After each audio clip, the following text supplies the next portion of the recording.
Srila Prabhupada ki jai. This is Pranita from Ashburn, Virginia. Hare Krishna Pranita Mataji, Dandavats Pranam. Please accept my humble obeisances. All goes to Srila Prabhupada and Guru Maharaj. Thank you so much, Mataji, for joining the call. Hare Krishna. Hare Krishna Mataji, all goes Srila Prabhupada and Guru Maharaj's. My humble obeisances to you and all the devotees. This is Krishna Kumari Devi Dasi from Rani. Hare Krishna Krishna Kumari Mataji, Dandavats Pranam. Please accept my humble obeisances. All goes to Srila Prabhupada and Guru Maharaj. Thank you so much, Mataji, for joining the call. Hare Krishna. Hare Krishna Mataji, this is Radha Damodar Das and Atma Maya from Austin, Texas. Please accept our humble obeisances. All goes to Guru Maharaj, all goes to Srila Prabhupada, all goes to all the assembled devotees. Hare Krishna. Hare Krishna Radha Damodar Prabhuji and Atma Maya Mataji, Dandavats Pranam. Please accept my humble obeisances. All goes to Srila Prabhupada and Guru Maharaj. Thank you so much, Prabhuji and Mataji, for joining the call. Hare Krishna. Hare Krishna Mataji, Dandavats Pranam. This is Meghna from Bhopal. Hare Krishna. Hare Krishna Mataji, Dandavats Pranam. Please accept my humble obeisances. All goes to Srila Prabhupada and Guru Maharaj. Thank you so much, Mataji, for joining the call. Hare Krishna. Hare Krishna Mataji, what is your name? Neeta? Haribo? You said Meghana, right? Meghana from Bhopal, she said, right? Mataji? Meghna from Bhopal. Yeah. Okay. Yeah, you're joining for the first time, Mataji? Yeah, first time. Nice. You're joining all the way from Bhopal. Yeah. Thank you so much, Mataji, for joining. Thank you for giving us your association, Mataji. Hare Krishna. Hare Krishna. Hare Krishna Mataji, please accept our humble obeisances. All glories to Srila Prabhupada and Guru Maharaj. This is Dinabandhu Guru Das and Lalita Devi Dasi from Sandy Ridge. Hare Krishna. Hare Krishna Dinabandhu Prabhuji and Lalita Mataji, Dandavats Pranam. Please accept my humble obeisances. All goes to Srila Prabhupada and Guru Maharaj. Thank you so much, Prabhuji and Mataji, for joining the call. Hare Krishna. Hare Krishna. Hare Krishna Vardhana Mataji, Dandavats Pranam, Srila Prabhupada ki jai, Guru Maharaj ki jai. This is Shyama Gauri Dasi from Charlotte. Hare Krishna Shyama Gauri Mataji, Dandavats Pranam. Please accept my humble obeisances. All goes to Srila Prabhupada and Guru Maharaj. Thank you so much, Mataji, for joining the call. Hare Krishna. Please, Mataji. yes, Mataji.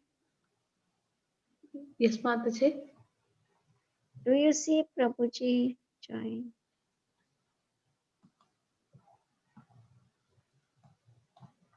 Yeah. Hare Krishna, everybody. Is anybody else would like to introduce themselves? Krishna Vardhana Mataji. Mataji. Hare Krishna Vrinda Gopika Mataji, Dandavats Pranam. Please accept my humble obeisances. All goes to Srila Prabhupada and Guru Maharaj. Thank you so much, Mataji, for joining the call. Hare Krishna. Welcoming all of you to the Bhakti Sangha conference call. Today we are very fortunate to have His Grace Lila Purushottam Prabhuji. Prabhuji is going to enlighten us on the topic of Srimad Bhagavatam, 4th canto, 29th chapter, 49 verse. Hare Krishna Prabhuji, Dandavats Pranam. Please accept my humble obeisances. All goes to Srila Prabhupada and Guru Maharaj. Thank you very much, Prabhuji, for giving your valuable time and association to us this morning and enlightening us on this topic of Srimad Bhagavatam. Hare Krishna. I'll hand out the call to you, Prabhuji. Hare Krishna. Hare Krishna Vardhana Mataji. Hare Krishna. All the devotees who are here assembled. We will start with a short kirtan. Chayo Radha Madhava Kunja Vihari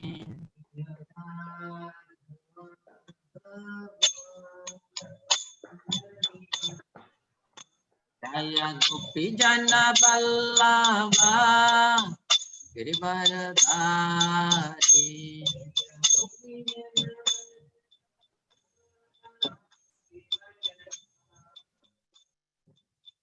Sadanandan Rajajana Ranjana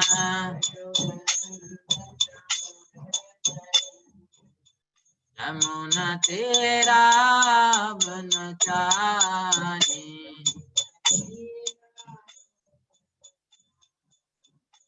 Jayora Tamadhava Kunja Bihari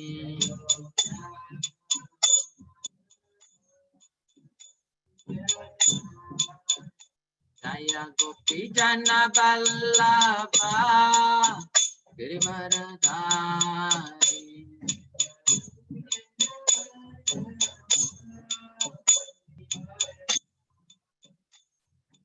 Rasadanandana Rajajana Ranjana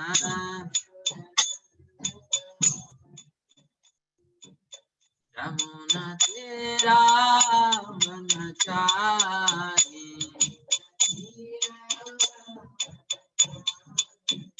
Jayora Tamadhava Kunja Bihari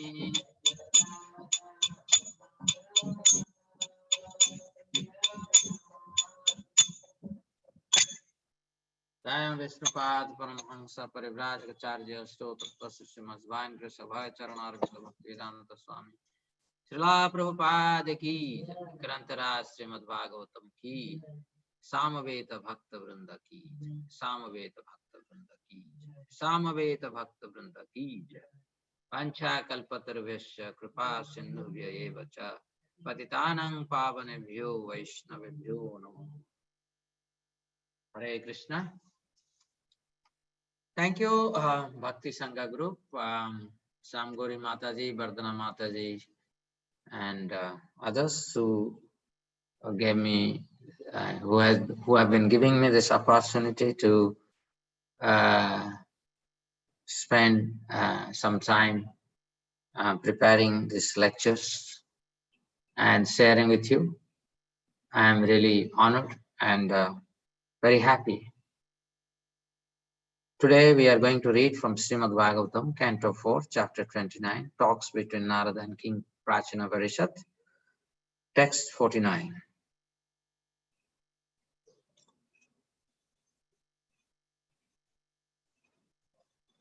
Asteriya Darvai Prakagrai Karsnena Khiti Mandalam Sabdo Bruhat Badhanmani Karmana Vaisiyat Param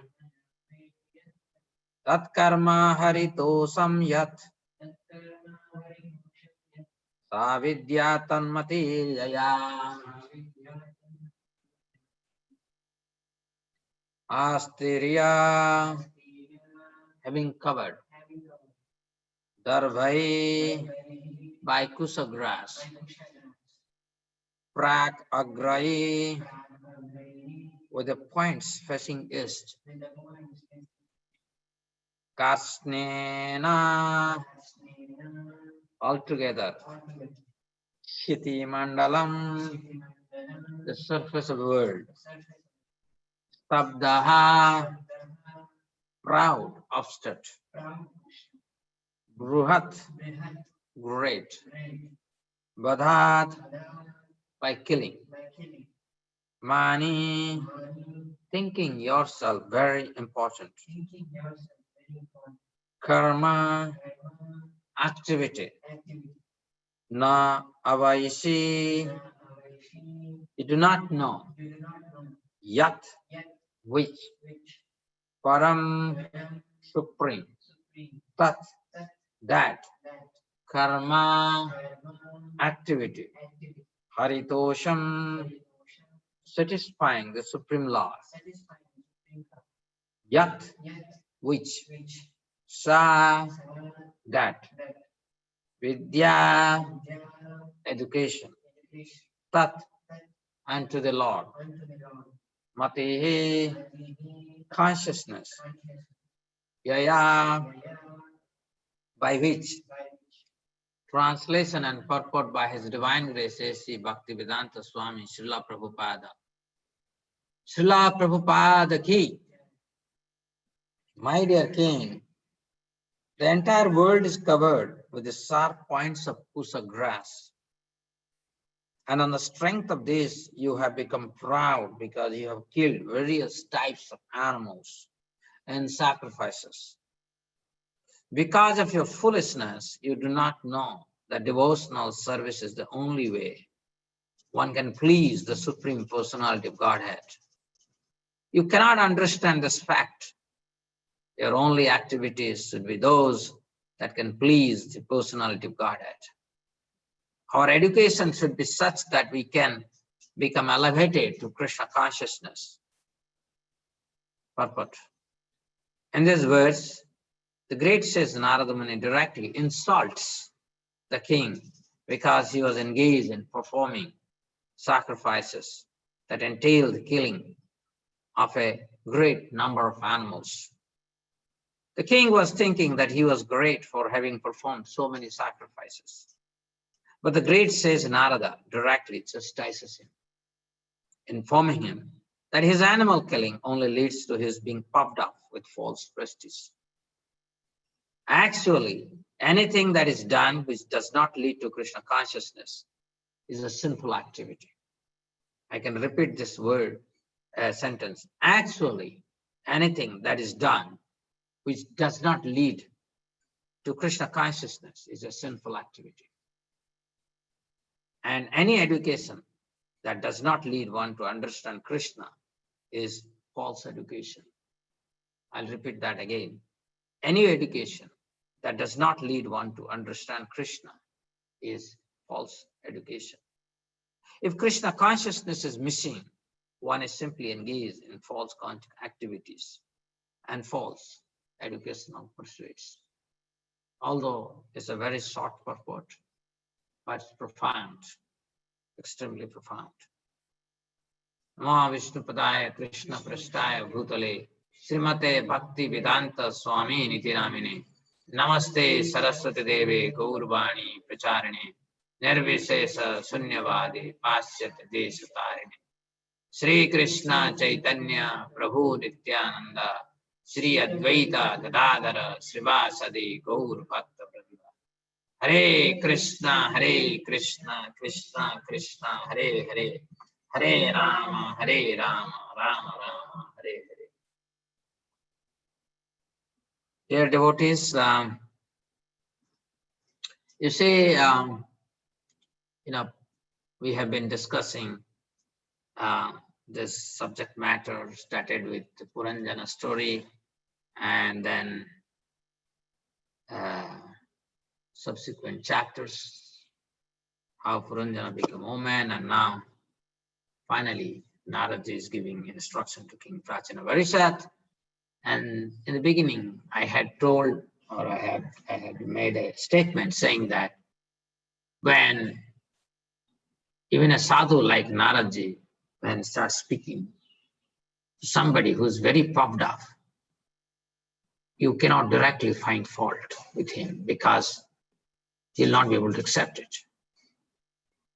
So that is why Narada told the story of Prachina Varishat, and through that story of each one of us, because we represent Prachina Varishat, who want to feel very puffed up, proud for our so-called mundane achievements.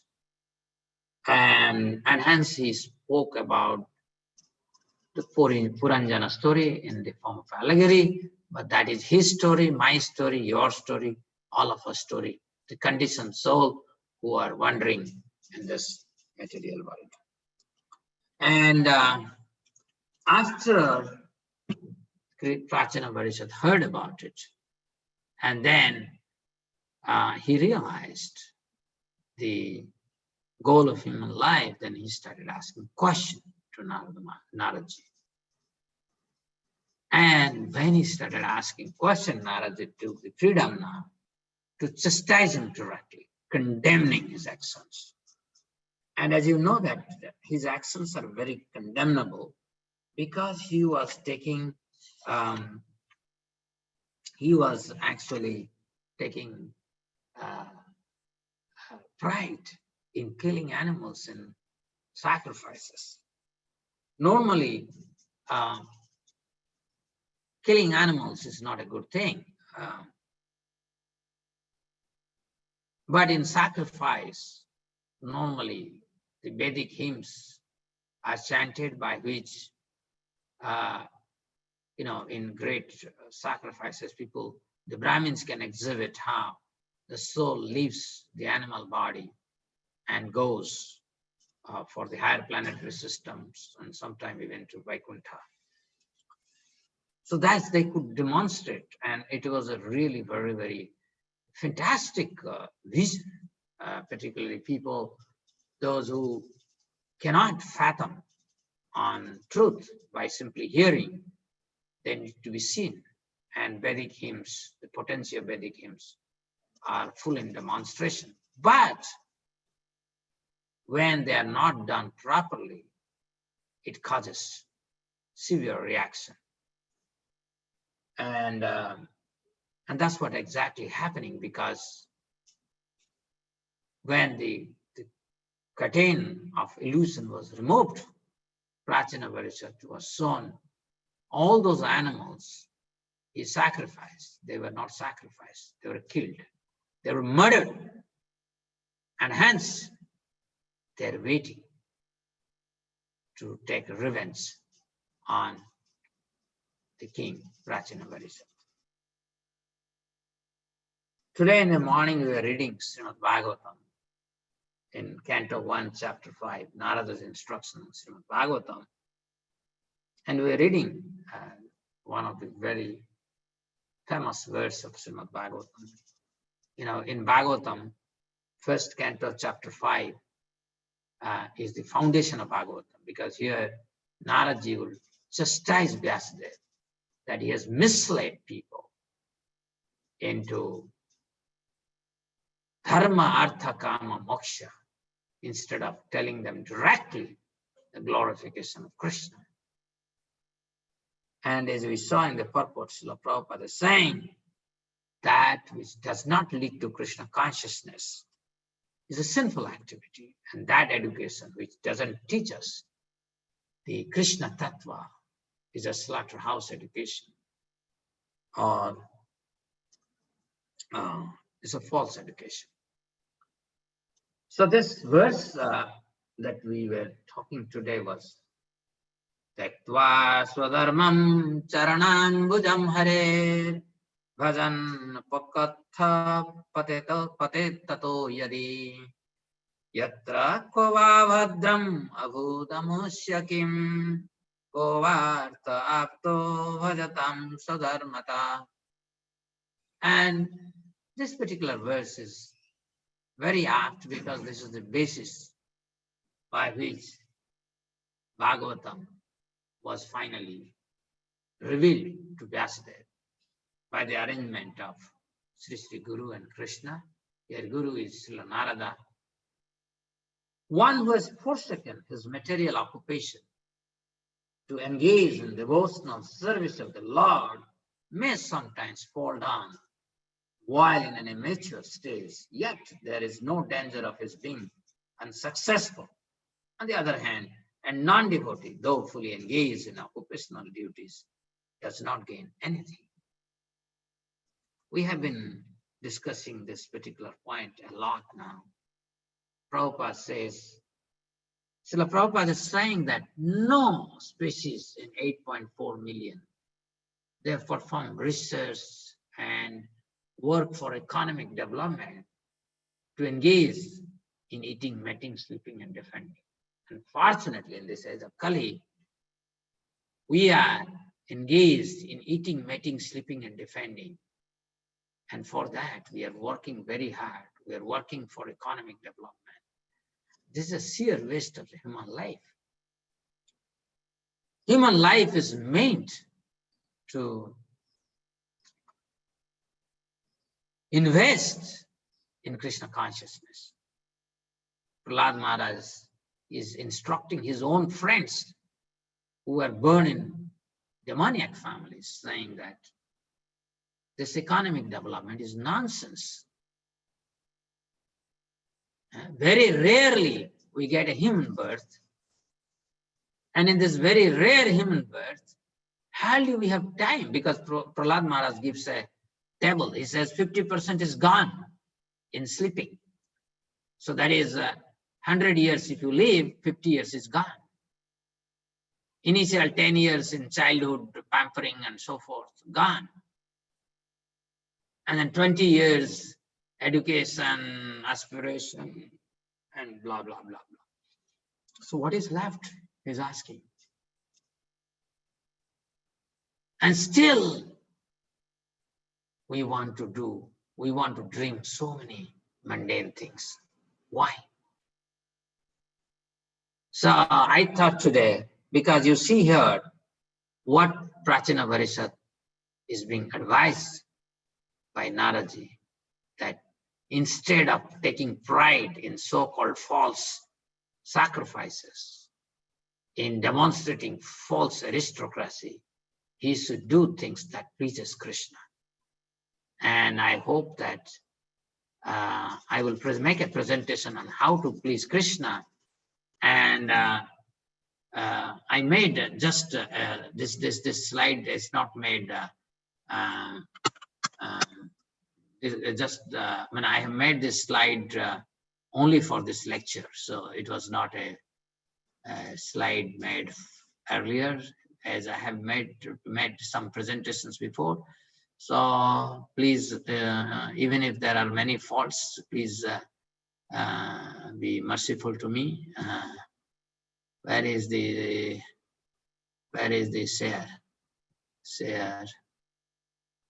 share screen, right? So this one, right? Okay, so Vardhana Mataji, are you able to see my slide? Yes, Prabhuji. Okay, so I am going to, because this is the because when I read this purport, again I want to read that. Actually, anything that is done which does not lead to Krishna consciousness is a sinful activity. And any education that does not lead one to understand Krishna is false education. I don't think that any direct message than this can ever be made. It's so direct, so straightforward. There is no question of ambiguity. And hence, let's see how to please Krishna. And I made some effort, and hopefully it pleases the assembled Vaishnavas. So let us start. I had already talked about this in this forum also. Krishna concept of infinity. God must be infinite. Among all concept of infinity, Krishna concept is the supremost, right? If, when I chant Jai Radha Madhava, Kunja Bihari, immediately I feel the presence of Bhaktivinoda Thakur, because it is his composition, and he is through this he is manifesting Braj through sound vibration. And then I feel the presence of Srila Prabhupada, because he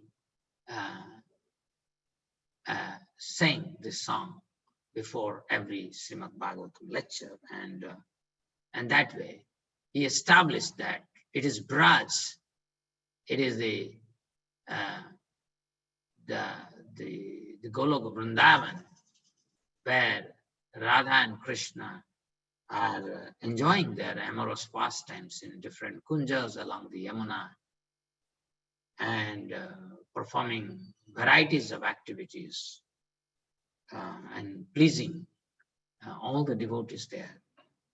That's only real thing, When we close our eyes, if our mind goes to Golok Vrindavan all the time, what's happening there?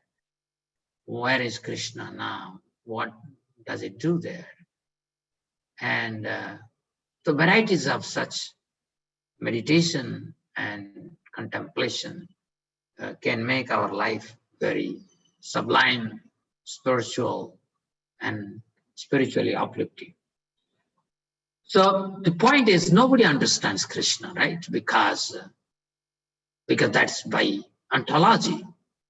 If Krishna is God, so he cannot be understood by anyone. Otherwise, whoever would understand Krishna, he would be superior. And that's why Krishna says in Bhagavad Gita 10th chapter, 2nd verse, Name viduhu sura ganaha prabhavam nama harsayo ahamadirhi devanam maharsinam cha sarvasa.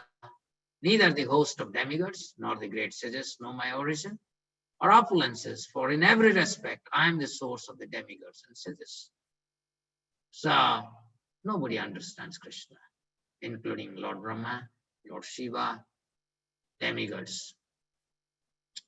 And philosophy-wise, Krishna concept of infinity is that infinity is inconceivable. Om Purnamada Purnamidam Purnat Purnamadachyate Purnasya Purnamadaya Purnam Eva Avasishyate. The personality of Godhead is perfect and complete. Because he is completely perfect, all emanations from him, such as this phenomenal world, are perfectly equipped as complete wholes. Whatever is produced of the complete whole is also complete in itself, because he is the complete whole. Even though so many complete units emanate from him, there remains the complete balance.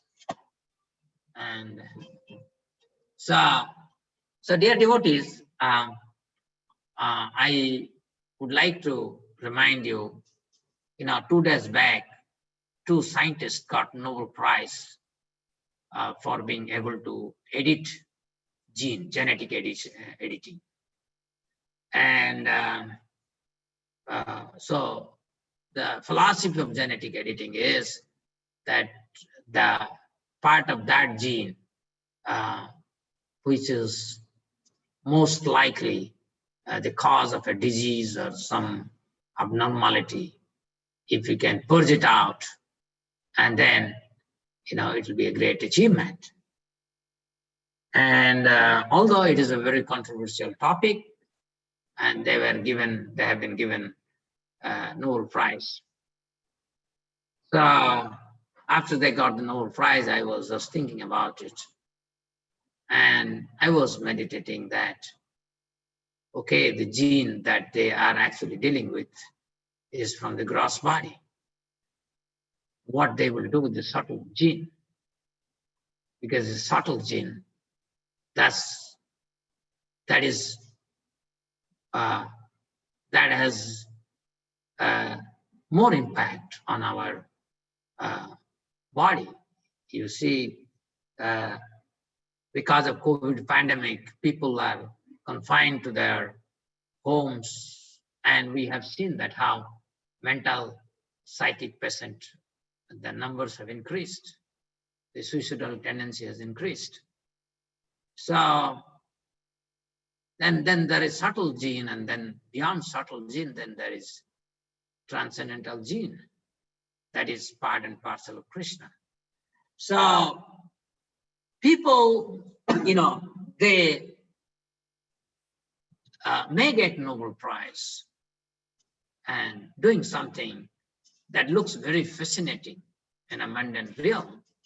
But those who are devotees, they know that even if I'm given a perfect body, let's allow these genetic engineers, they correct. It is impossible. I asked one biologist, can they, because suppose you are suffering from cancer, you will not have 1 or 2 cells, you will have thousands of cells. And can you really, edit the genes from all these cells? And then there are other issues, the cells, they die, cells, they're burned, and so many things that happen. Is it possible? And then he was taken aback because he was not looking for such a question from me. And then he told me it is possible that, suppose somebody is blind, then, in a cochlea, in your optical knob, there will be very few cells, and probably you can do some genetic editing there, and you can give the eyesight to a person. But my point is, even if you make my body so perfect, let's say through genetic editing, my body is absolutely perfect, but still, the reverses of life will be there. Sometime I will lose, make a huge loss in a business. I may get divorced. I may lose my near and dear ones. And finally, even if you get a perfect body, you cannot make yourself immortal. You will die anyway. Okay. So the Krishna concept of infinity is the Krishna, from him, unlimited universes in the form of complete units they emanate, still he remains same original infinite. It's a very inconceivable thing. This is a topic, we can go on. I have a big presentation on this very topic itself, but let's not worry. So now the question here is, Krishna is infinite, right? And if Krishna is infinite, who can describe him? Now you see that is Ananta Sesa on whose bed Krishna is lying. And as Krishna lies, Ananta Sesa glorifies his master. And you must know Ananta Sesa himself is the plenary portion of Krishna. So in many respects, there is no distinction between Ananta Sesa and Krishna. And you will read in purport Srimad Bhagavatam 4.16.2, Srila Prabhupada is quoting Shastra and saying, it is stated that Ananta, an incarnation of the Lord who has unlimited mouths, cannot reach the end of his glorification of the Lord, although Ananta has been describing the Lord since time immemorial. So even Krishna's plenary portion is not able to describe Krishna comprehensively. So what is the conclusion?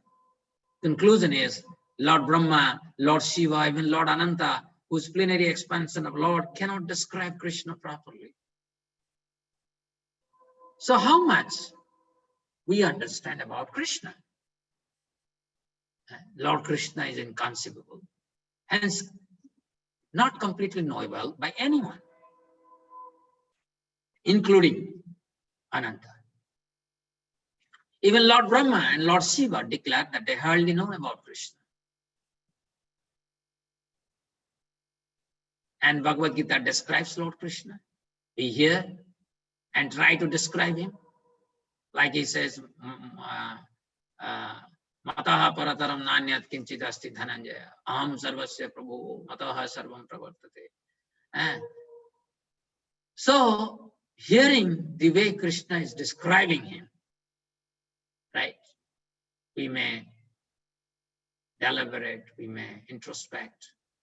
How hard we may try, our understanding will remain only a drop in the vast ocean. Forget about us. You ask Naraji, please tell us something about Krishna. Of course, to me, if I surrender to Naraji, he would say, because I'm a fool, number one, I have no understanding of Krishna. So he would. But imagine, Naraji goes near Lord Shiva. There, he would not even utter a single word. He will simply hear what Lord Shiva is saying. And he is a regular attendant in the Srimad Bhagavatam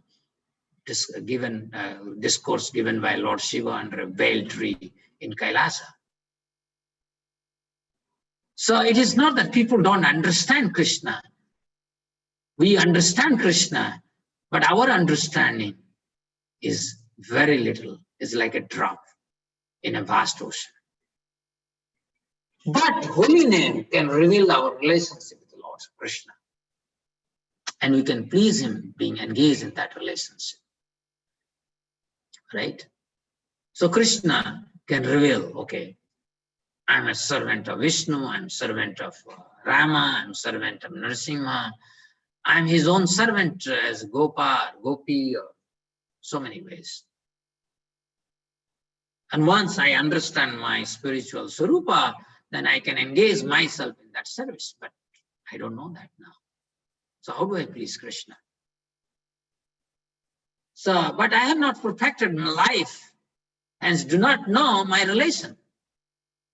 Whatever be my relation, the overwhelming aspect is that I'm a servant. Doesn't matter whether somebody is Hanuman, Narada, Gopa, Gopi, everybody, their overwhelming aspect in their relations with Krishna are that we are all servant. Krishna is the master. And I must serve under the guidance of Sri Guru and Gauranga. Okay. So this is the underlying philosophy by which we must please Krishna. It is not that, oh, now I will hear Bhagavatam, Bhagavad Gita, I'll memorize all the verses, I'll become a Sanskrit expert, I'll become a scholar, and then, I have seen when I used to go 92, 93, I started visiting our ISKCON temple, and there used to be many scholars, and they appear to be, very, very knowledgeable. And I remember one devotee Prabhupada disciple was introducing someone, I don't want to name, and said, he's now the next Acharya of ISKCON. And they are no more there. They are no more there in the movement. And I have seen this. Why? Because Krishna consciousness is not a scholastic ability. Krishna consciousness is not an ability that sprouts from our austerity, penances, and so forth. Krishna consciousness is a causeless mercy of Guru and Krishna. The more I meditate on ISKCON movement, every day I get new realization. In 10 years' time, Srila Prabhupada initiated 10,000 disciples, engaged them in varieties of activities. And because they followed Srila Prabhupada, many of them, they made so much of advancement, spiritual advancement. Each one of them were looking like a Golokbasi, so extraordinarily effulgent, powerful, and probably can do anything that Prabhupada wanted them to do. And they were doing it. And this is what is Krishna consciousness, is a causeless mercy of Guru and Krishna. So we can only please Lord Krishna by following Guru and Gauranga. And hence, let's strive to perfect that heart. So now I will take you some of the verses from our literature to explain how Krishna becomes pleased. First, I will say what Krishna wants us through Bhagavad Gita, because that's easiest thing. Prabhupada, the first book he published in ISKCON, of course, Easy Journey to Other Planet, and the first volume of Srimad Bhagavatam. But then the master publication was Bhagavad Gita, right? So in Bhagavad Gita, Krishna is in supreme instruction. It is there in the, I think, 1864, 18th chapter, 64th verse. Krishna is saying, "Oh Arjuna, please hear my supreme instruction now." And incisively at the 65th verse, he's saying, "Manmana bhava mad bhakto madhyaji mam namaskuru mam evaisasi satyam te pratijane priyosi me." Always think of me, become my devotee, worship me, offer your homage unto me. Thus you will come to me without fail. I promise you this, because you are my very dear friend, very dear friend. So dear devotees, if we want to follow the footsteps of Arjuna, then we should accept this. Always think of Krishna. Let us become Krishna's devotee. Trustworthy. Let us worship Krishna and offer our obeisances to Krishna. That's what he said. And then he said, Sarva dharman paritejya mam ekam saranam braja aham tuam sarva papebhyo moksheswami masucha. Abandon all varieties of religion and just surrender unto me. I shall deliver you from all sinful reactions. Do not fear. This Krishna is saying. It is his supreme instruction. And then further he says, for one who explains the supreme secret to the devotees, that means the supreme instruction. Everybody cannot understand. When you say, oh, you worship Krishna, why Krishna? Why not Shiva? Why not Ganesha? People will start, if you are an Indian. And if you are not an Indian, if you are from alien culture, so who is this Krishna? So for one who explains the supreme secret to the devotee, that means I must be able to present Krishna as he is, scientifically. Pure devotional service is guaranteed. At the end, he will come back to me. This is Krishna's assurance. And then he says, there is no servant in this world more dear to me than he, nor will there ever be one more dear. So if we are propagating the message of Bhagavad Gita, and what is the message of Bhagavad Gita? These two supreme instructions. Manmanabhava madhvakta madhyaji mam namaskuru sarva dharman paritejya mam ekam sarvam pradam. If we can bring these 2 points into people's life, our impious heart, there will be a revolution. Janatagho viplava. So there will be a revolution. So now I will tell you how we can really, because we hear from Bhagavad Gita, we hear from Srimad Bhagavatam, and we hear from many devotees. And many times we say, what is happening? I'm chanting, I'm doing everything, but I'm not getting attracted to Krishna. I'm still getting attracted to my sleep. I'm still getting attracted to my family members, my house, bank balance, my temporary things. I'm still not getting attracted to Krishna. What's happening? And, this verse Prabhupada quoted many times, many times in his lectures. And this verse is actually a conversation between Lord Shiva and Parvati. Okay, under the bell tree, Lord Shiva is giving pravachan on Srimad Bhagavatam. And he's explaining to Parvati. And this is there in Padma Purana. Aradhananam sarvesham Vishnur aradhanam param tasmat parataram devi tadiyanam samarchanam archayitva tu govindam tadiyam narchayetu ya nasa bhagavato jnaya kevalam dambhika smritaha. Of all types of worship, worship of Lord Vishnu is best. And better than the worship of Lord Vishnu is the worship of his devotee, the Vaishnava. One who performs worship of Lord Govinda but fails to worship his devotees should be understood to be not a devotee of the Lord, but simply a victim of false pride. I remember when Prabhupada started his movement, he would send people. He would have few people, but that few people, main people, he will send them to different places. You start a center in San Francisco, you start a center in London, different, Montreal, and so forth. And Prabhupada never thought, oh, I have cultivated some people and let them be with me, and we will have a nice prasadam every day and nice kirtan. No, he sent everyone.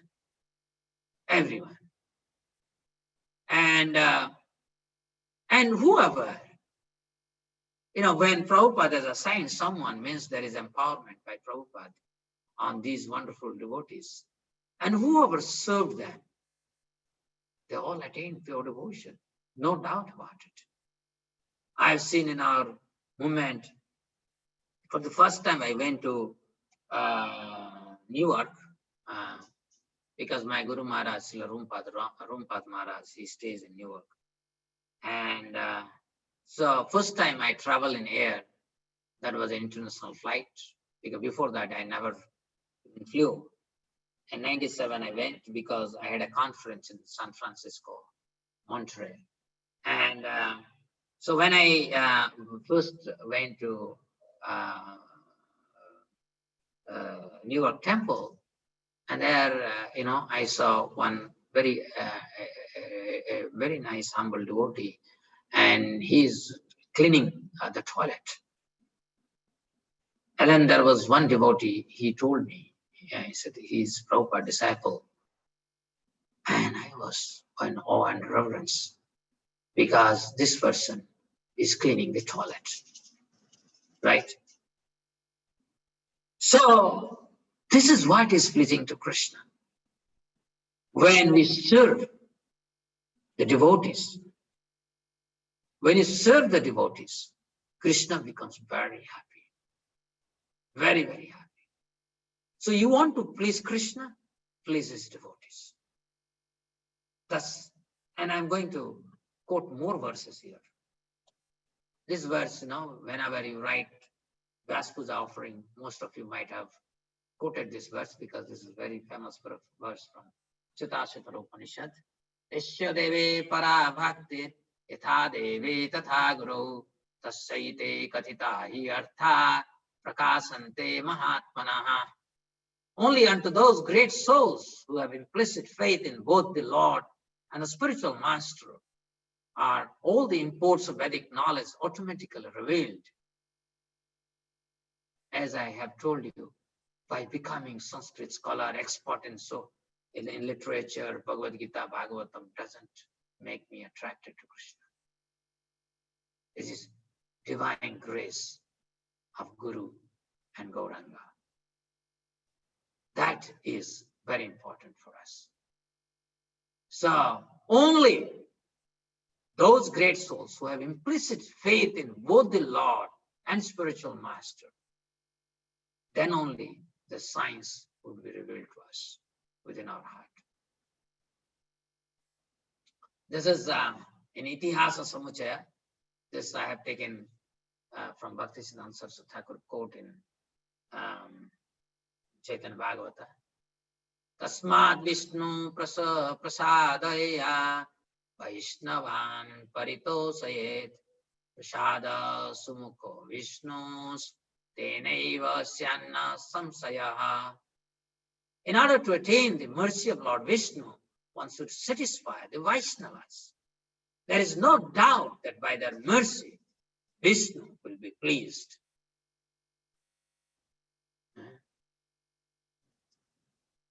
I remember one letter in the beginning of my spiritual life got from Srila Romapad Maharaj, where he wrote that when we run a preaching center, if someone has come, even if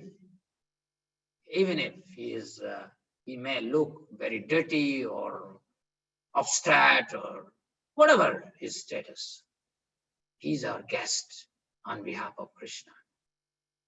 And we must serve him to his heart's content. Even if it doesn't agree with our philosophy, it doesn't matter.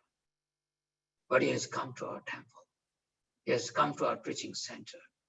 And he deserves all our respect.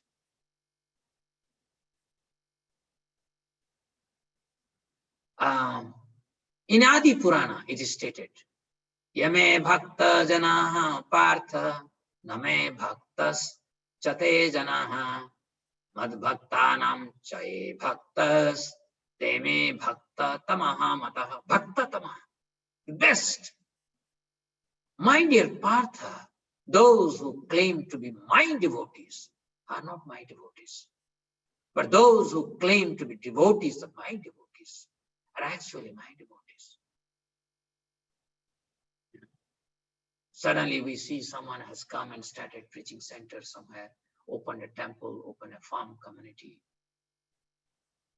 And instead of trying fault in him or this or that, we must support him. After all, he must have been sent by GBC or temple president or someone within our hierarchy to do a service. Instead of finding fault with him, we should support him. We should assist him. We should help him.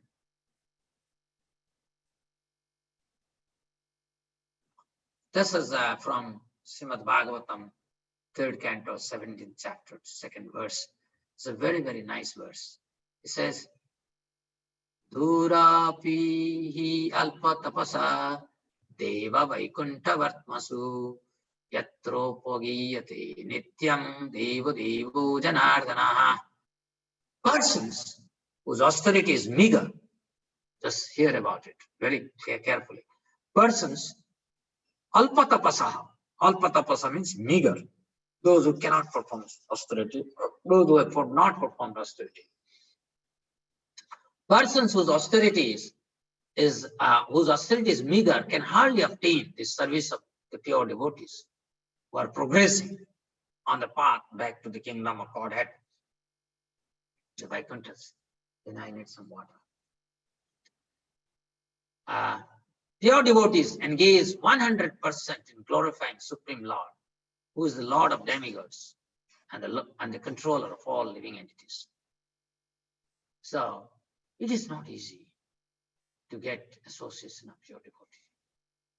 There is no doubt Prabhupada was directly sent by Chaitanya Mahaprabhu to deliver all of us.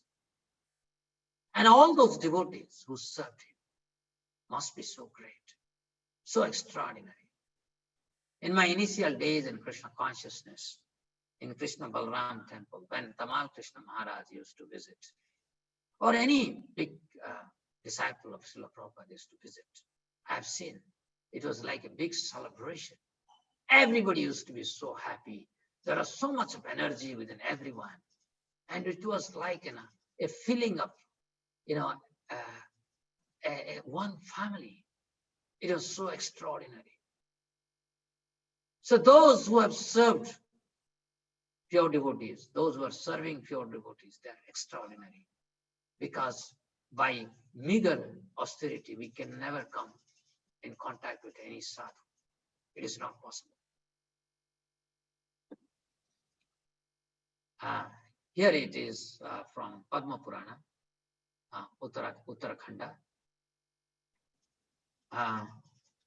Archayitva tu govindam tadiyan archayetu ya nasa bhagavato gyeyo kevalam dambika spritaha tasmat sarva prayatrena vaishnavan pujyate sada sarvam tarati dukhaugam mahabhagavatarchanat. One who performs worship of Lord Govinda but fails to worship his devotees should be understood to be not a devotee of the Lord, but simply a victim of false pride. You see, there is some repeat here. One should always worship the Vaishnavas by all means, for by worshipping the great devotees, one is freed from all miseries. This is, this verse when I read, I was just dumbfounded. This is in the context of Govinda Bhashya. There is a quote from Sandilya Smriti, and Bhaktisiddhanta Saraswati Thakur quote this verse. Siddhir bhavati vaneti samsayocchyuta sevinam nisamsayastu tadbhakta paricharyarata manam kevalam bhagavat pada sevaya vimalam manaha na jayate yatha nityam tadbhakta charana archanat. Very, very nice. One may doubt whether the servant of Supreme Personality Godhead will attain perfection. But there is absolutely no doubt that those who are attached to serving his devotees will attain perfection. Just see this profoundness of this meaning of this statement. One may doubt whether the servant of Supreme Personality Godhead will attain perfection. But there is absolutely no doubt that those who are attached to the serving his devotees will attain perfection. One's mind is not as fully purified by serving the lotus feet of Supreme Lord as it is by serving the feet of his devotees. Dear devotees, I hope this has pleased you enough. how we should approach to please Krishna.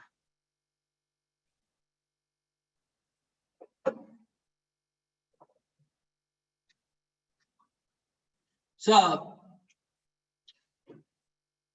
as a ISKCON, we are a worldwide association of devotees. And we have also many spiritual masters. And Srila Prabhupada is a central attraction for all of our activities, his books, his instructions. And that is how our movement has been running. And hence, Acharya Upasana is one of the very important limb of our spiritual perfection. In Mundaka Upanishad, it is said, Prabhupada quoted this verse a lot of time. Tad vijnanartham sa gurum evabhigachet samitpani surtriyam brahmanishtam. Prabhupada, in a very elegant style, will quote this verse. In order to learn the transcendental science, one must approach the bona fide spiritual master in disciplic succession, who is fixed in the absolute truth.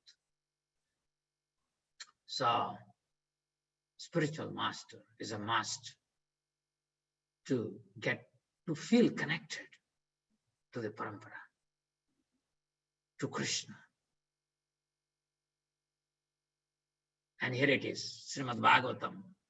Krishna is instructing Uddhava, 11th canto, 17th chapter, 27th verse.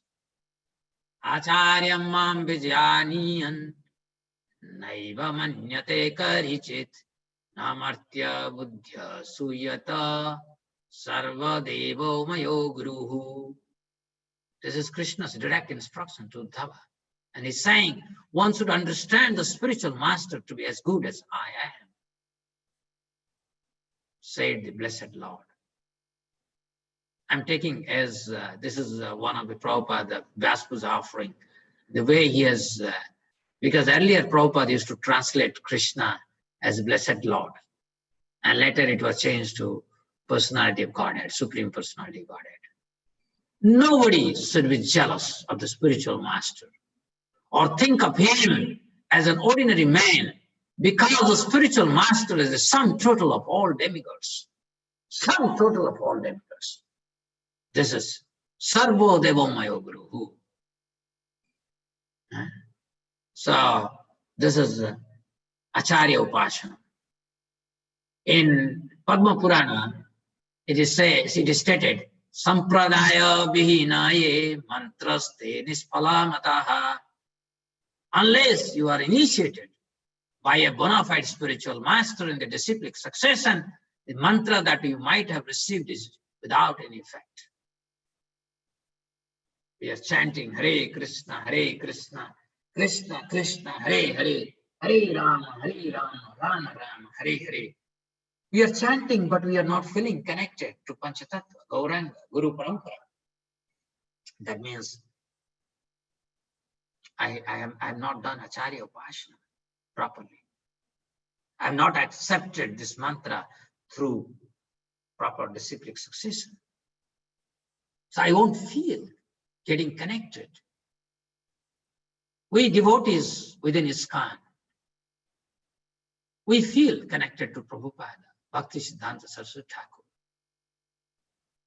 Gaur Krishna Babaji Maharaj, Bhakti Vinod Thakur, Jagannath Das Babaji Maharaj, Baladev Vidyabhushan, Vishwanath Chakravarti Thakur, Narottam Das Thakur, Sar Goswami, and Chaitanya Mahaprabhu. And that connection should be innate, intrinsic.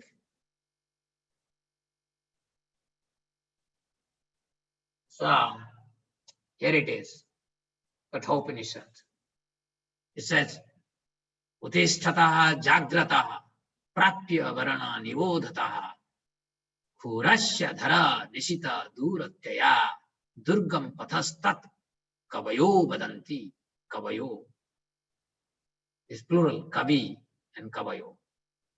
Please wake up and try to understand the boom that you now have in this human form of life. The path of spiritual realization is very difficult. It is sharp like a razor's edge. That is the opinion of learned transcendental scholars. Dear devotees, we must wake up. How to please Krishna? There is a method to please Krishna. We are very fortunate that we have understood.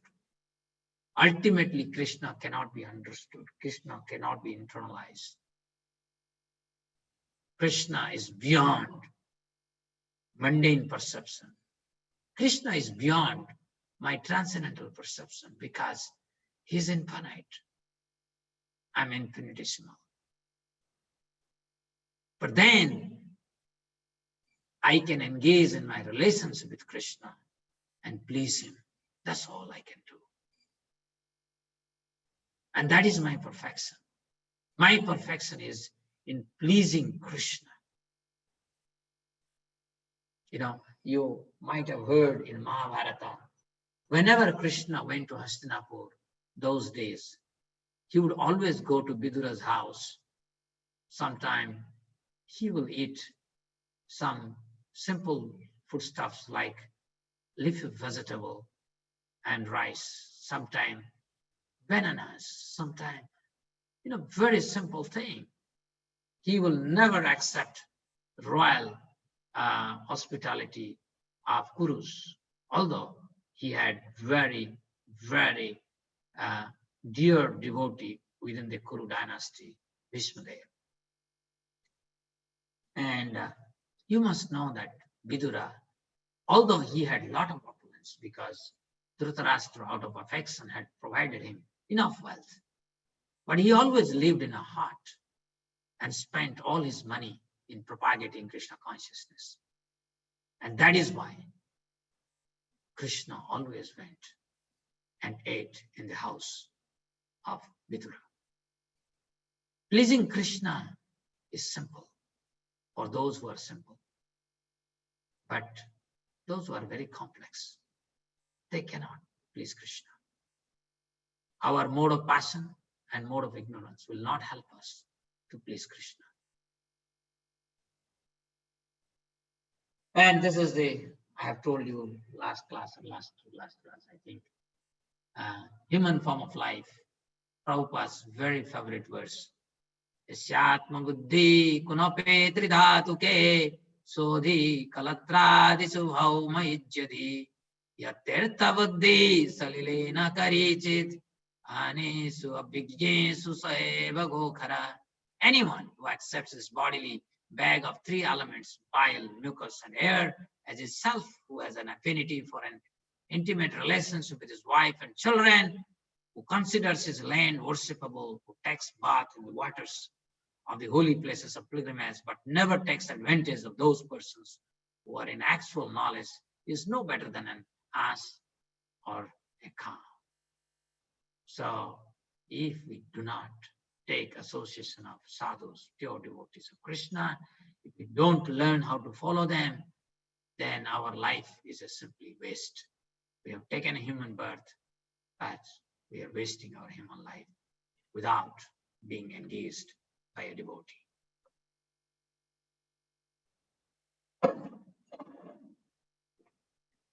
I will skip this, right? What time it is now?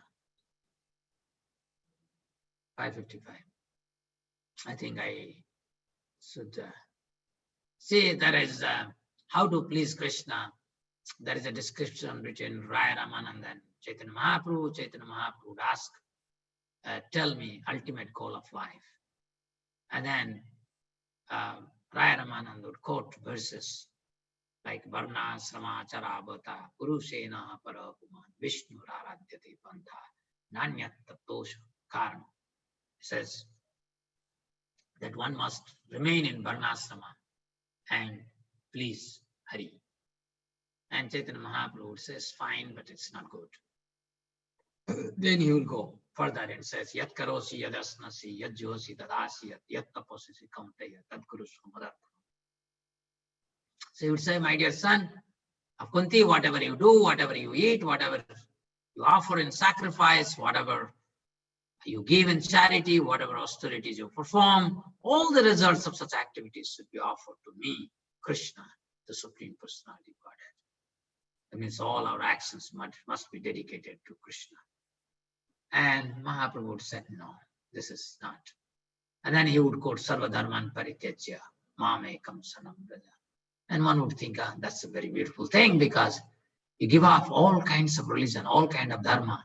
You are a father, you are a mother, you are a teacher, you are a professor, you are a housewife, everything. All, you are a male, female, whatever dharma you think, you must abandon all those dharma and simply surrender to Krishna. Looks like very wonderful. And still, Mahaprabhu says, not. It's nice, but it's still not so pleasing. And then you still continue. Brahma Bhuta Prasannatma na sochati na kankyati samana sarvesu bhutesu madbhakti labhate param. One who is thus transcendentally situated at once realizes the Supreme Brahman and becomes fully joyful. He never laments or desires to have anything. He is equally disposed towards every living entity. In that state, he attains pure devotional service unto me. Because to attain pure devotional service means na sochati. I am not worried about my future. Sochati. Na sochati, na kankyati. Yeah. So sochati means past, because I lament for that, because, oh, I could not become a doctor, I could not become a president, I could not become. So sochati, who meditate on the past. And kankyati, who meditate on the future. No. A pure devotee is beyond past, present, and future. Is eternal. Na sochati na kankyati. Samana sarvesu bhutesu. Is equally disposed to everyone. All living forms. He doesn't see the dress. He sees the Atman. He wants to serve them. A devotee can serve a plant, flower plant, any plant. A devotee takes a fruit, offers to Krishna. The plant is engaged in service to Krishna. We can engage anyone in the service to Krishna as a human being, as a devotee. Samana sarvesu bhutesu. Then such a person attains pure devotional service to Krishna. Mad bhakti labhate param. Param, supreme.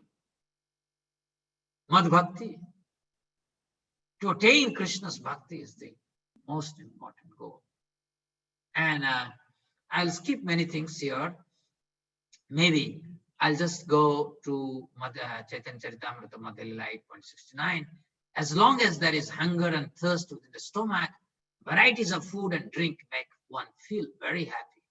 Similarly, when the Lord is worshipped with pure love, the various activities performed in the course of that worship awaken transcendental bliss in the heart of the devotee. And further he says, pure devotional service in Krishna consciousness cannot be had even by pious activity in hundreds and thousands of lives. It can be attained only by paying one price, that is, intense greed to obtain it. If it is available somewhere, one must purchase it without delay. Dear devotees, if you can perform, if someone can perform 1 crore Ashwamedha Yajna, 1 crore, we don't have an ability to contemplate on 1 Ashwamedha Yajna. In Kali Yuga, of course, we cannot perform. But in some Yuga, other Yuga, Satya Yuga, Treta Yuga, if we want to perform this 1 crore of them, then also will not attain pure attraction, pure love for Krishna. But same pure love was distributed by Sri Nityananda Prabhu in Godrumadipa. Free. How fortunate we are being born in Kali Yuga. That which cannot be obtained by performing crores of Ashwamedha Yajna, we are getting for free. Shouldn't we take it very seriously? Just because we are getting for free, should we think it is so cheap? Using Shastra, using Acharyas, with their mercy and grace, we should contemplate and acknowledge how great is this benediction that we have received.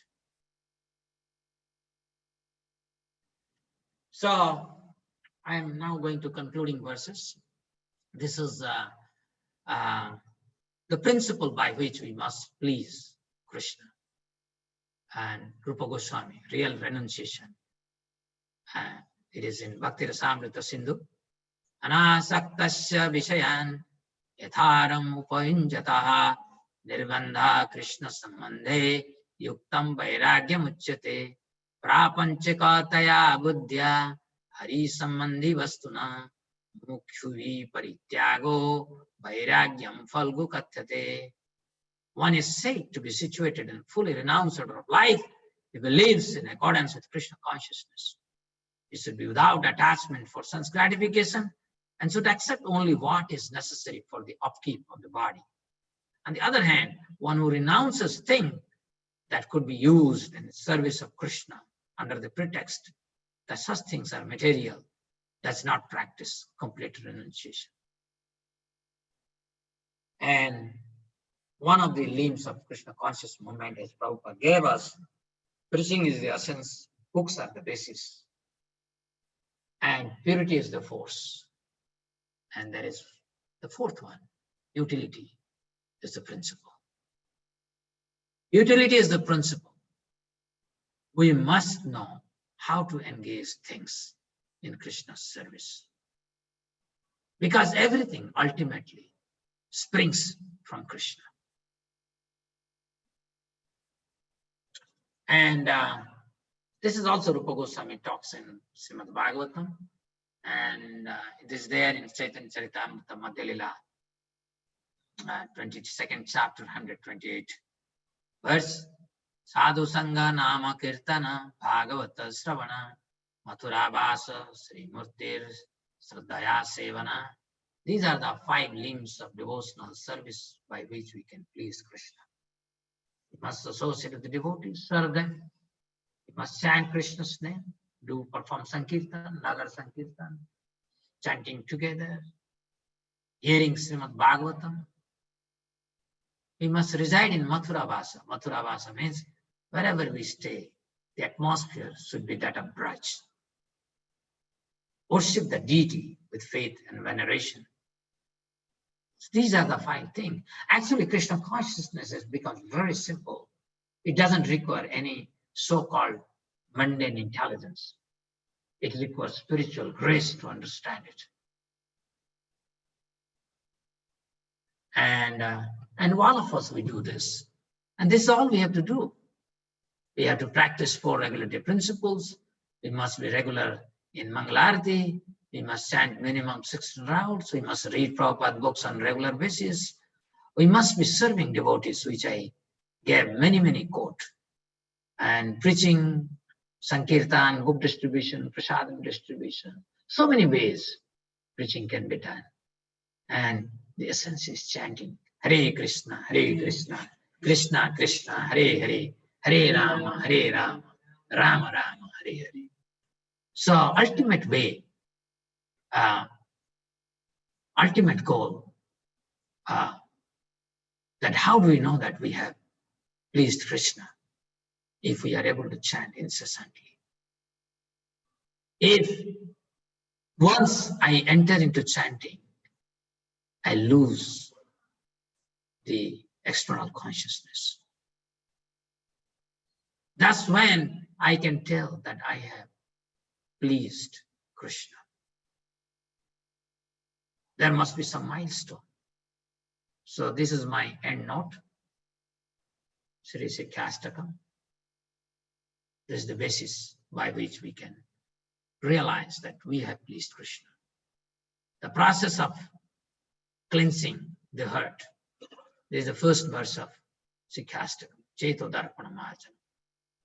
When we cleanse our consciousness by chanting Hare Krishna, Krishna Krishna, Hare Hare, Hare Rama, Rama Rama, Hare Hare, then passion and ignorance that causes forest fire within gets subsided. And transcendental knowledge awakens within my heart. And every step as I chant, every word of Krishna, I am filled with nectar. I am filled with life. This is called cleansing process. Cleansing process. My heart is becoming lighter, lighter, and lighter. I'm becoming freed from passion and ignorance. And then the second verse of Sikastakam, that says that Krishna and his holy name are not different. Krishna, when I'm hearing that Krishna and Krishna, the ontological existence, the ontological truth, there is no distinction. Draupadi called for Krishna, Krishna was there. Gajendra called out for Krishna, Krishna was there. Anybody who called out for Krishna, Krishna was there. But unfortunately, I don't have taste for this holy name. And then the third verse of Sikastakam talks about natural state in which we can chant incessantly. Kirtaniya Sudhari. One must be humbler than blade of grass. One must be tolerant than a tree. One must be ready to give respect to everyone. And one should not expect any respect from anyone.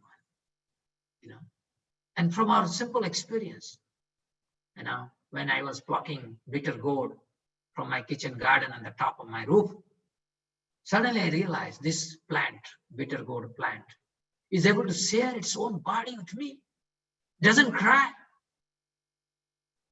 But somebody tells me, you partake with your body, give me my hand, give me my nose, I cannot give.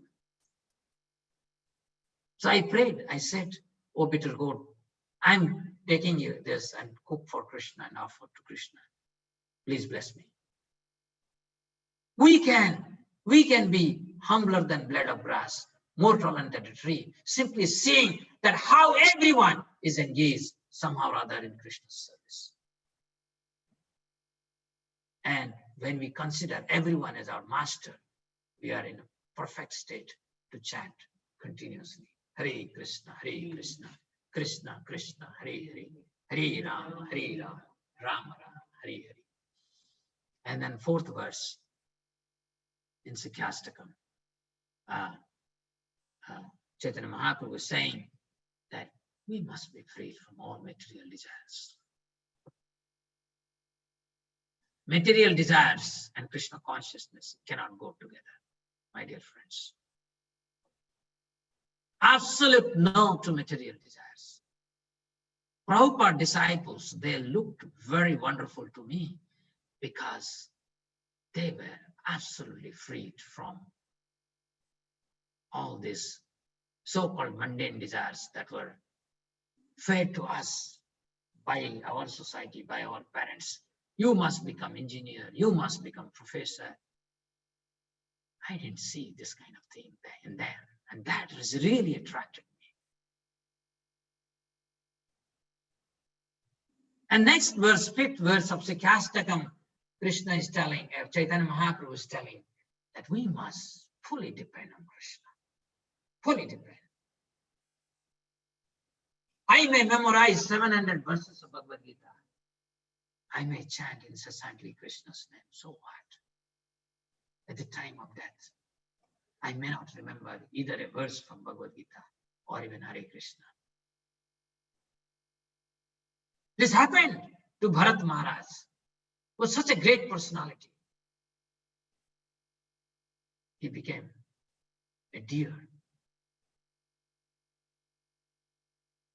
I don't think that even in my dream I can compare myself to Bharat Maharaj.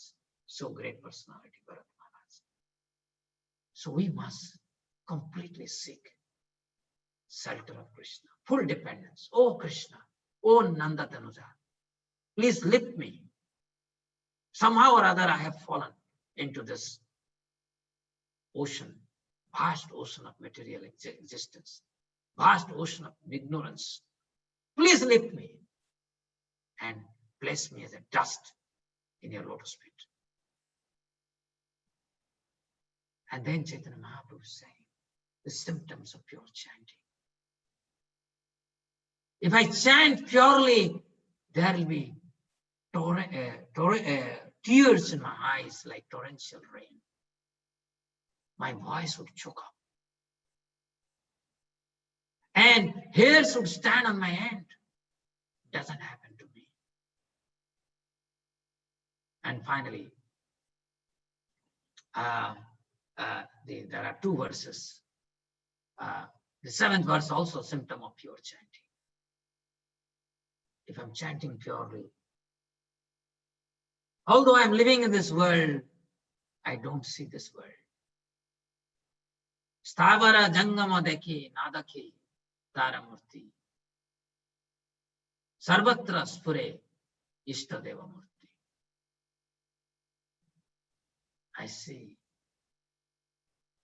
I don't see beautiful nature.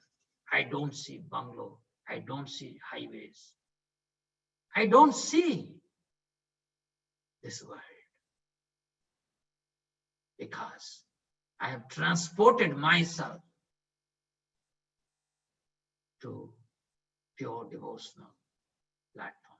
I am living in another world. And there is a feeling of great separation from Krishna. Oh Krishna, without you, even a moment looks like a yuga, 12 years or more. Oh Govinda, oh Krishna, where you are, please accept me. And finally, Sikhyastakam talks about complete surrender. Complete surrender. Unconditional surrender. Doesn't matter, oh Krishna, how much difficulties you create in my way. Whether you embrace me or you neglect me.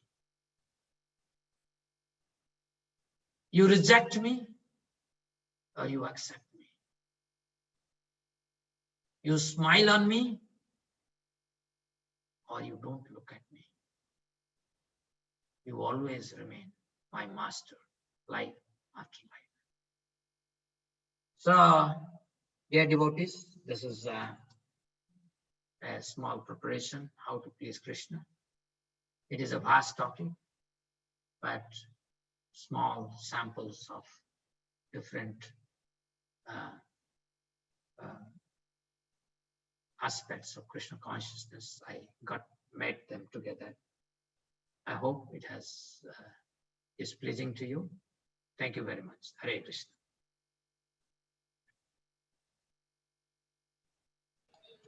Hare Krishna Prabhuji, thank you so much for wonderful class, Prabhu. It's so inspirational. If anybody have any questions or realizations, please go ahead.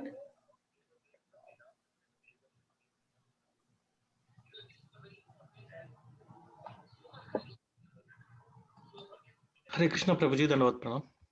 Hare Krishna.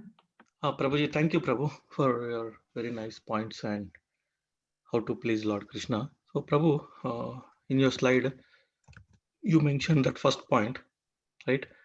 We can't know Krishna, right, completely, right? Yeah. So every day, right, in this Purushottam, as we are reading that 15th chapter, right, Prabhu?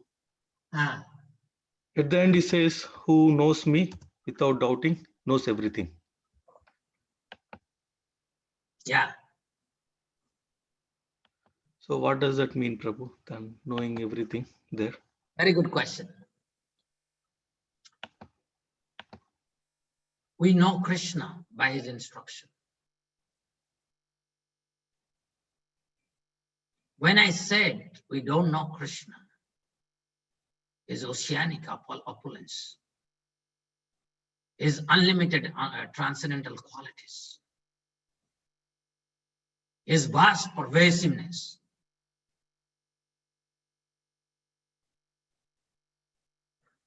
when we understand Bhagavad Gita, means we accept Krishna. That is what we know. We have full confidence that Krishna is my friend. That is our knowledge of Krishna. We know many things about Krishna, but that knowledge of, I didn't say that we don't know Krishna. I said, whatever you may know about Krishna, forget about what I know. More than chanting Hare Krishna, even at that I also don't chant properly. How much I know Krishna. But this is not I am saying. Lord Shiva is saying, Brahmaji is saying, whatever they know about Krishna is a drop in that vast ocean of understanding about Krishna. Ananta also doesn't know. So what Krishna is telling that we know him is we know his instructions. We understand, value his instructions. How do I know a person? I hear him, follow him. If I get a result, then my faith in him will increase. So Krishna's instruction you follow. Then you understand, if I'm following Krishna, like Krishna is saying, that if you follow, you serve his devotees, then they are more dear to Krishna than those who declare they are direct servant of Krishna. So if you change your attitude and do this, and you will see the result, then you understand Krishna. What is meaning of that? You know that whatever Krishna says, that is infallible. That is truth. So from our perspective, knowing Krishna means my relationship with Krishna is a servant and how to please him. We know Krishna means we must know how to please Krishna. And that is what I made a point, that knowing Krishna means we cannot know Krishna. Krishna is infinite. Forget about Krishna. What is an infinity as a mathematical object? Nobody understands. Forget about Krishna as infinity. Infinity is inconceivable by definition. That which is inconceivable, achintya. Achintya gunaswarupa. He is achintya. He cannot be conceived. He is inconceivable. So one thing is to, like for example, suppose I said this, an object, I know it. And then I say, this object, and what is its connection to Krishna consciousness? Two are different things. As a scientist, you may come, try to break it and go to molecular, submolecular level, and you spend your lifetime and still you will not understand this. But I can easily understand. 1, 2, 1, 2. And this is a connection to Krishna consciousness. That we can understand. Thank you. Thank you very much, Prabhu. Hare Krishna. Hare Krishna, Prabhuji.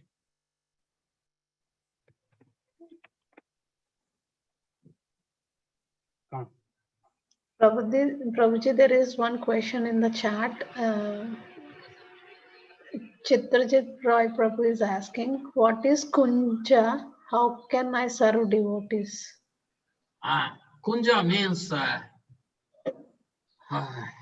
to get a first-hand experience of Kunja, you must go to Bandiraban. Near Bandiraban, there is a place where Sridham is waiting for Krishna to return to Vrindavan. And beautiful kunjas are there. Kunjas are natural place where Radha and Krishna, sometimes they swing in a jhula. Kunja is a place where, it's made up of creepers.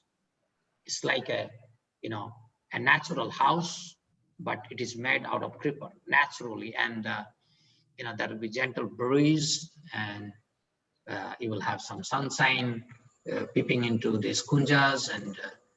And this is a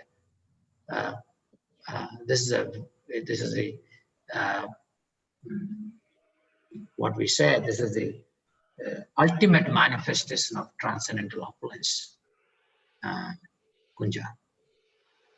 Kunja Bihari, Radha and Krishna, they don't like palaces. They like Kunja. But anyhow, this is a divine thing. It's not very, we should not try to understand this concept using our mundane ability. These are all spiritual object. Kunja is a spiritual object. And you said that how you can serve a devotee. Yes, whoever is serving Krishna, you serve him or her. That is serving devotees. You are being cultivated by someone, so help him in reaching out to others, or helping him to do things that are necessary to preach Krishna consciousness. So many ways we can serve devotees.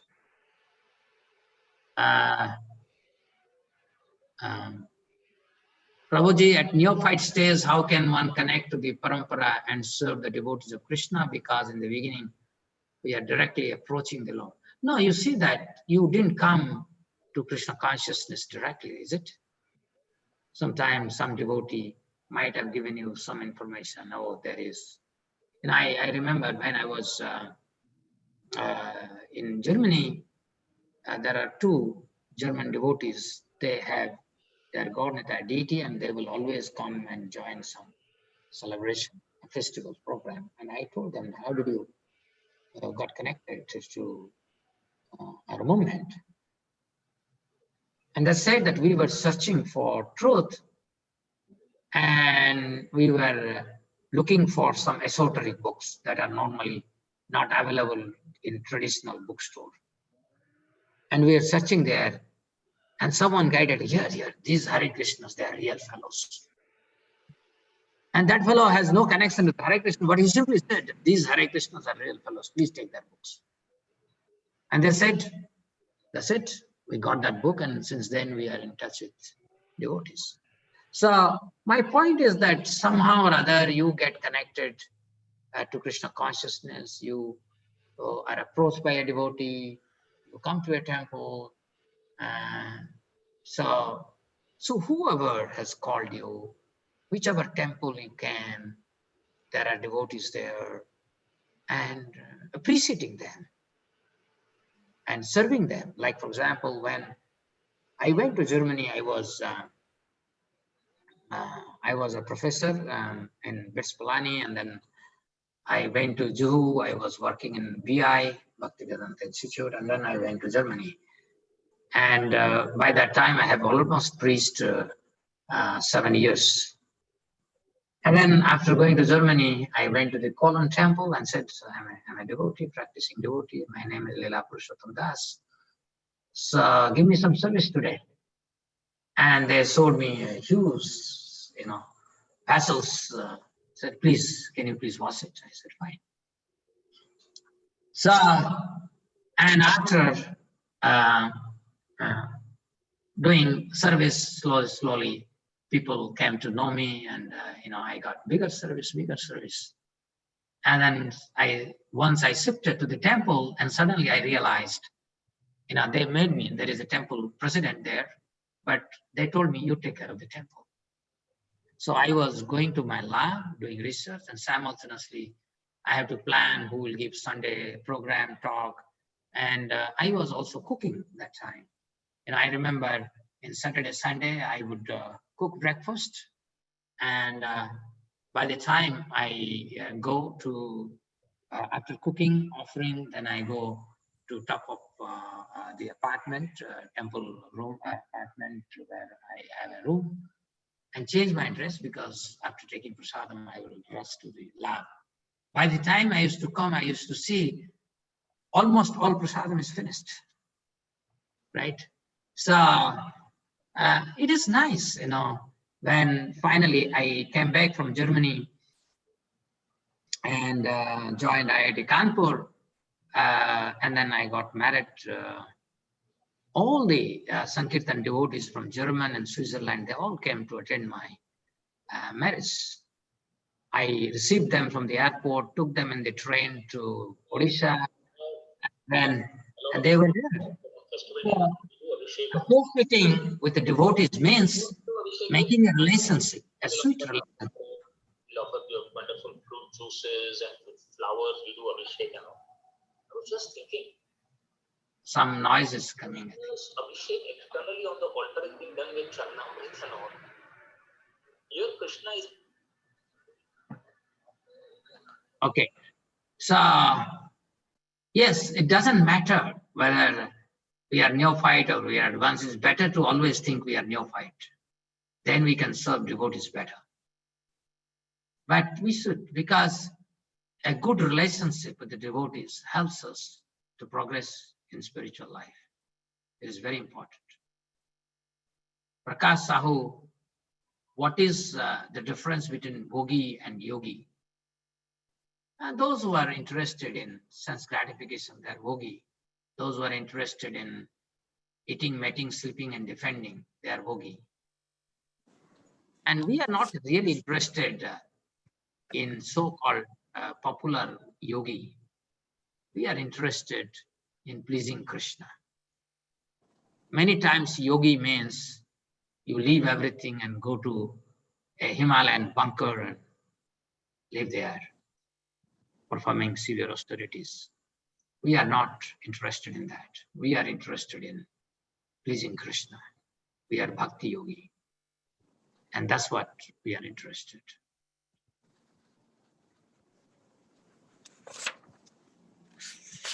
Hare Krishna, Prabhu. Hare Krishna, Dandvat Mataji. Pranam. Very, very inspiring class, Prabhu. But I have a different question.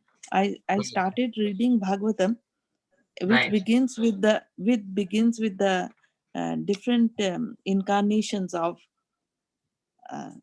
Krishna.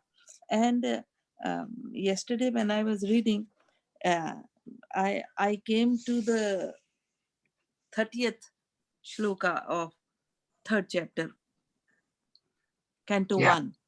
And it said that it is talking about the Virat Swarup form of the Lord. And it is written here that the conception of the Virat universal form of Lord as appearing in the material world is imaginary. I got stuck there, Prabhu. What does that mean? Very good question. Imaginary means when you have a material description, you will use your material speculation and contemplation to understand. The universal form of the Lord is real in a sense that must be contemplated using transcendental senses. But when you have your transcendental senses, why would you like to contemplate a Virata form? Because you have a very nicer form to contemplate. That is Krishna himself. So for atheists, demons, kind of people, this universal form is wonderstruck. I remember when I became a devotee, I was secretary of Odia Association in IIT Delhi. And whenever I met any of our Odia people, Odia professor, I used to tell about Krishna and Bhagavad Gita. And suddenly one professor, he met me on the road and I said, I'm now taking interest in Bhagavad Gita. And he became very happy and said, yes, in Bhagavad Gita, Vishwarupa Darsana. That is the everything. And I'm pretty sure that that person, if that professor, if I would have told him, please come and attend our program and learn how to love Krishna, he would never be interested. So this universal structure is so gigantic, and it's so vast. So the materialistic and all these people, they try to imagine it. Okay, and just thinking about the expansiveness of the universal structure, which has no beginning, no end, and no middle, they get wonderstruck and they get attracted. But for a pure devotee, trillions of such universal structures are within Krishna's belly. So we like to meditate on Krishna, not on his universal structure. So it's imaginary, because those who meditate on the universal structure of the Lord, they use their mundane senses, and anything related to Krishna, Bhagavad Gita, Bhagavatam, they are not subject matter within the purview of mundane senses. They are within the purview of spiritual senses. Is that fine with you, Mataji? Prabhu, no, I'm not very clear, because it further states that Prabhupada's purport, that material conception of the Lord is not counted in the list of his factual forms. Yeah. As Paramatma or Super Soul, the Lord is within each and every material form, even within the atoms.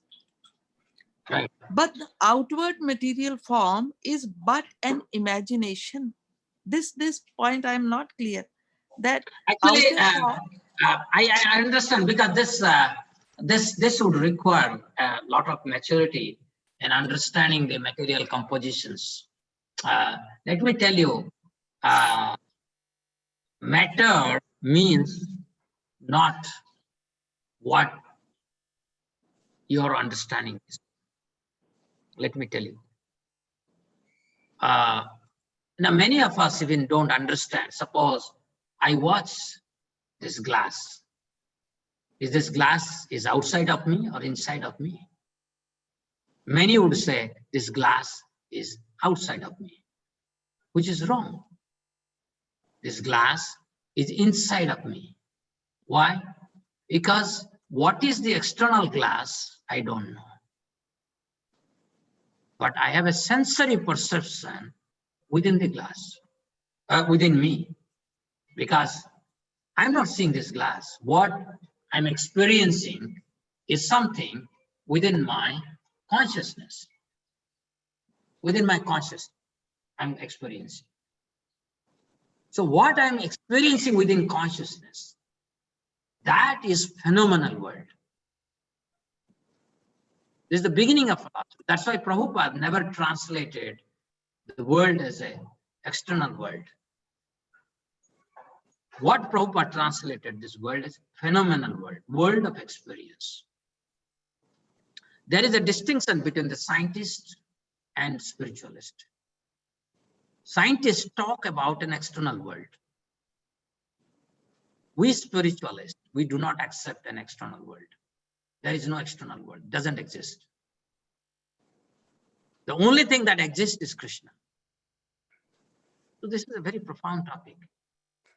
So maybe sometime we can have some chat session to explain this, but this would require a lot of understanding, because the matter, the way I am conceiving, is absolutely false, imaginary. It has no basis, because I have a faulty eye. As I told you, I always think that I'm seeing a glass outside me, or you are thinking that you are seeing me on the computer screen. This is hallucination. Isn't it? In the dream, you have a proper experience. How that experience is happening in the dream? In fact, this 4th canto, 29th chapter, is all about dream after this. It's a very profound topic, because anybody who understands a dream, he would realize that everything that we are connected to this world is actually that of hallucination. There is no reality. This is tough to digest in the beginning. I have been. Prabhu, but it says that Lord and the living beings both are imaginary, and they have no material form. Yeah. What does it mean? Neither Krishna doesn't have a material form. Neither you have a material form. But you consider your body to be your form.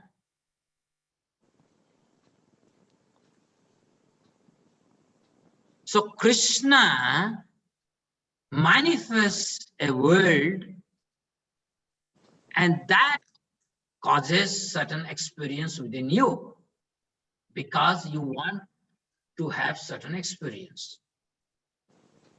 And Krishna creates those experiences through his phenomenal world. But ultimately, everything is getting manifested by Krishna.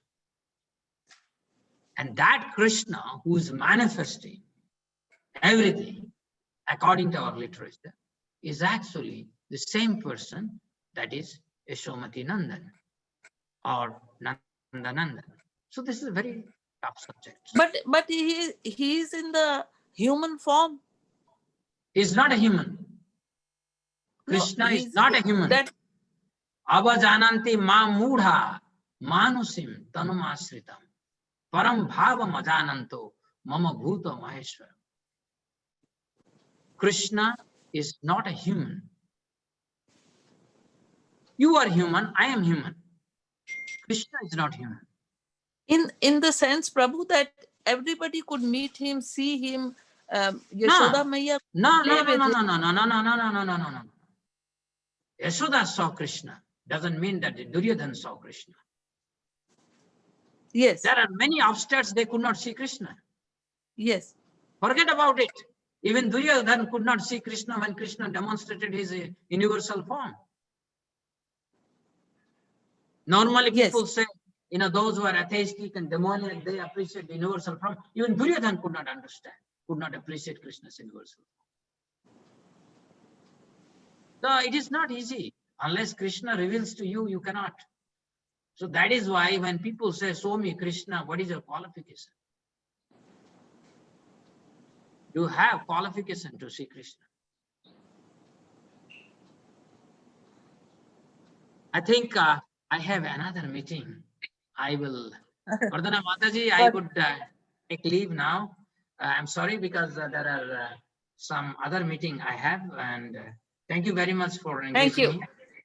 Thank you very much. Thank you, Prabhu. Thank you, Mataji. Thank you. I'm sorry that I have to, because 6:30 there is another meeting I have to attend. I'm sorry to delay you. No. I'm very happy. You are asking a very nice question, and I hope that we'll have an opportunity to discuss this for that. And okay, thank you. Okay, Hare Krishna, Prabhu. Thank you. Hare Krishna, Mataji. Hare Krishna. Thank you very much, Prabhuji. Thank you for wonderful class. It was very enlightening class today, and giving us your association. We are very grateful to you, Prabhuji. We look forward for your association again in the future.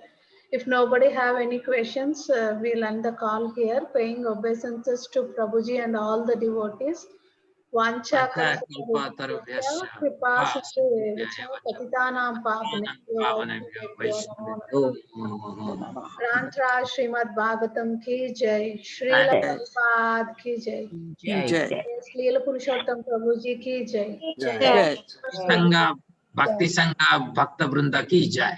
Hare Krishna, Prabhu. Thank you. Hare Krishna, Prabhuji.